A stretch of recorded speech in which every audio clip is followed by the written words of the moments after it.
Hi, it's me again, and right now we're traveling from Davao City to Sagum City. We're going to visit the family of my Uncle Tikyu. He's a brother of my Papang. I'm with my Dadayo, my Mamang, and Papang. Uncle Tikyu.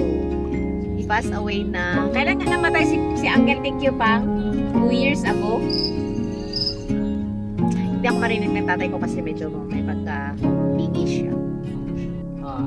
Smile. Mang, smile ka, Mang? Oo. Nasa ano pa lang kami ngayon? Sa Buhangin area pa lang kami. Matutom na ako. Pilay sa maa. Traffic.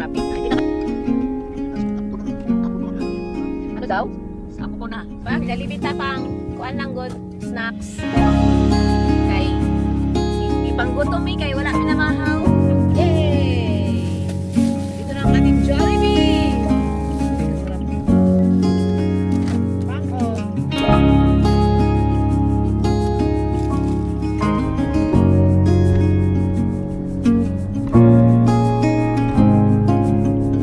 Dumating na kami dito sa family ng uncle ko, Uncle Tikyu. Sila Papa. Nagpabili si Papang ng syuktong ani, dili man ni kulapo, syuktong man di ay. Syuktong.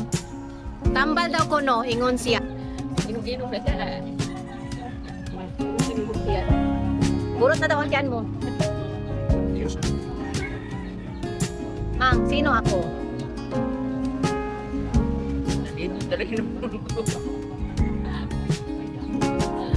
Yan ka here at I-park niya sino? I-park, Tagum City. Nagpalamig kay sobra init. Uy na si Mother, imong tungkod.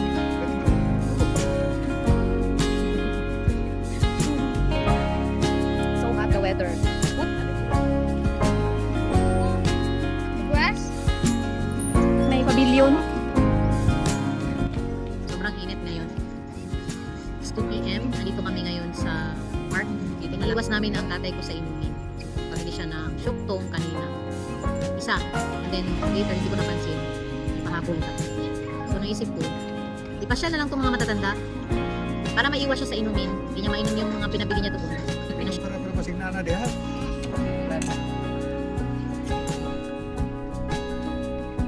Naglipo po. Dili ba ito, ate? Dito.